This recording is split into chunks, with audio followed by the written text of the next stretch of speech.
the most important thing is to deliver on the affordability crisis and to fight the authoritarian regime of Donald Trump. The first issue, Habib, is electricity prices. These utility bills are going through the roof. I don't know about you, here in the city with Con Ed, the bills keep going up and up and up. And the current state comptroller has not done a darn thing to attack this, and he should.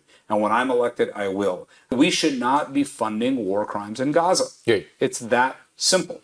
And when we have genocide in Palestine, and when we have a Israeli leader who has so flouted international law, and to be clear, we must also condemn the war crimes of October 7th. How much the investment and how one person made money from Wall Street.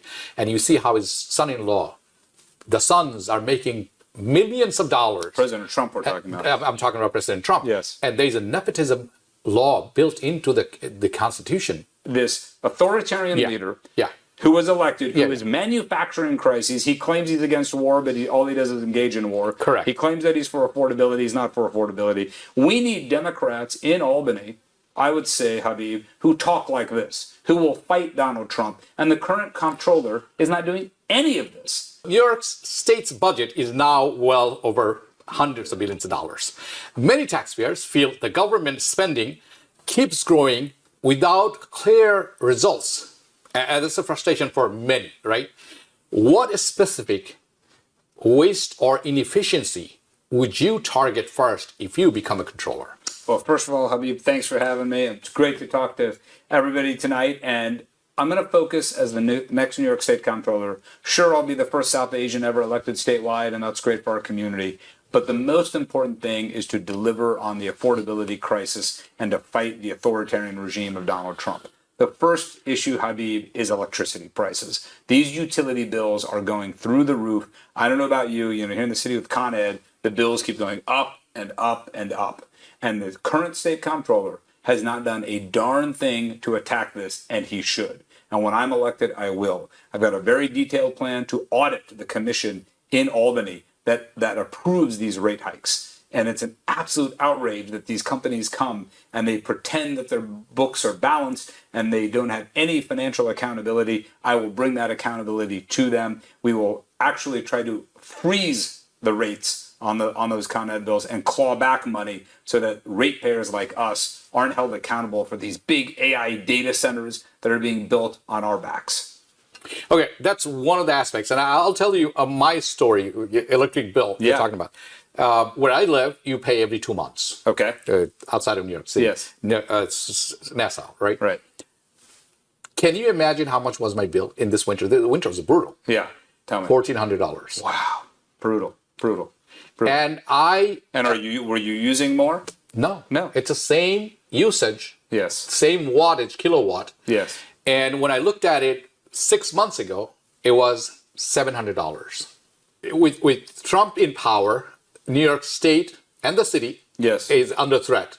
He's consistently saying that he's going to cut the budget, cut the funds. Which he's doing. Which he has been doing. Yes. And the threat is real. Very real. And that's actually putting a lot of the strain on the budgets, which you are going to be responsible if you win the election, and we hope we do. Yeah. The threat is real. Trump is real. Unnecessary illegal war on Iran, causing the petroleum product to go up, including gas. We are already paying close to $5. Mm-hmm. That's going to result in a price hike very soon. I know they've been fudging with the numbers, with the inflation saying 2.4%. It makes no logical sense. So even with the fudging the numbers, I think it has a limit. Would you be surprised if you see 5 to 6% jump in the next CPI? Oh, I wouldn't be surprised at all. And the question, Habib, is now, what are we doing about it? So here in New York, we are a blue state controlled by the Democratic Party. Yeah. But the insiders in Albany have not been serving us. And the current comptroller has been in Albany for 40 years. Can you imagine? 20 years in the assembly, 20 years in the comptroller seat, never been challenged. He's been a politician longer than I've been alive. And I'm 50 years old. Yeah. I know I don't look a day over 49. Yeah. So all the girls say that, right? That's right. So, and it's funny, since you mentioned that, I will have to say my wife is a lifelong New Yorker, originally from Orange County, and my late father-in-law and my mother-in-law, they built a beautiful mandir in Middletown, New York, and maybe some people who are watching have visited that. Yeah. But it's such an amazing tapestry and diversity we have in the South Asian community. My mom and dad immigrated to Rochester from New Delhi in Really? 1970. What a cultural Yes. shock. Absolutely. And so, New York City's South Asian community is the emotional home and has this mythic place for obviously all of us in the South Asian community.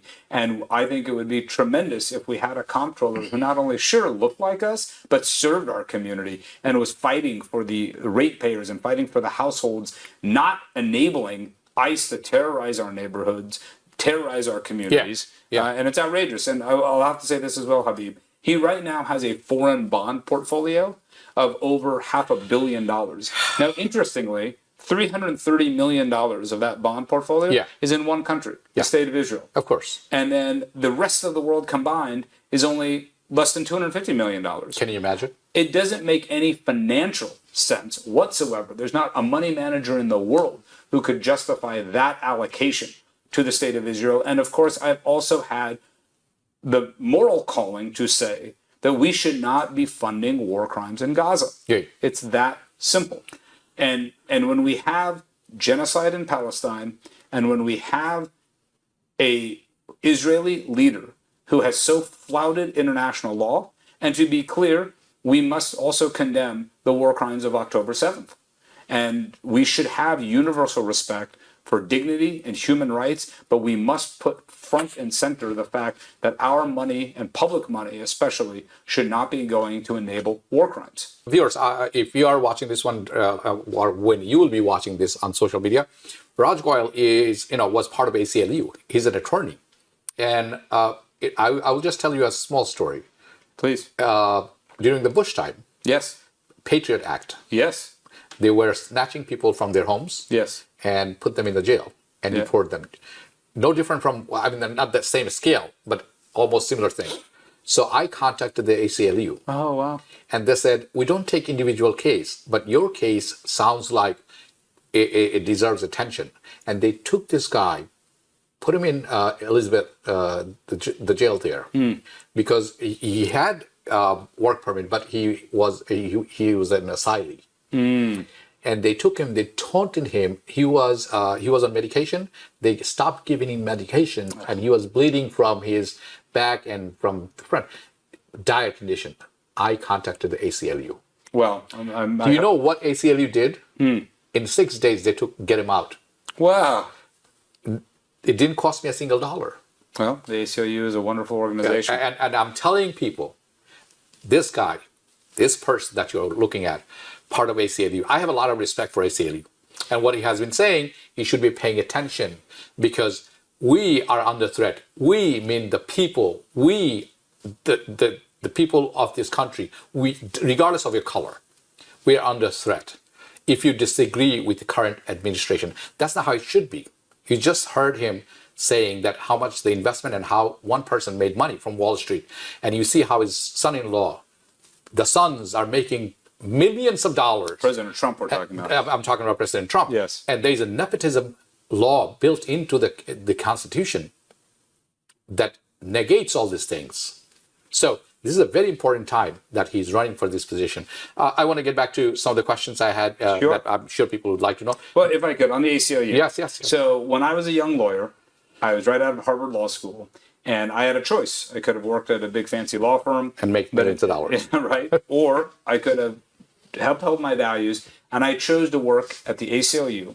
And right after 9/11, many of your viewers will know there was a program called Special Registration. Yeah. NCUs. Yeah, if you're a man, if you're a Muslim, A Muslim you need to, man from 25 25 and up, 25 must years and up, register. you have to register. Yeah. It was incredible.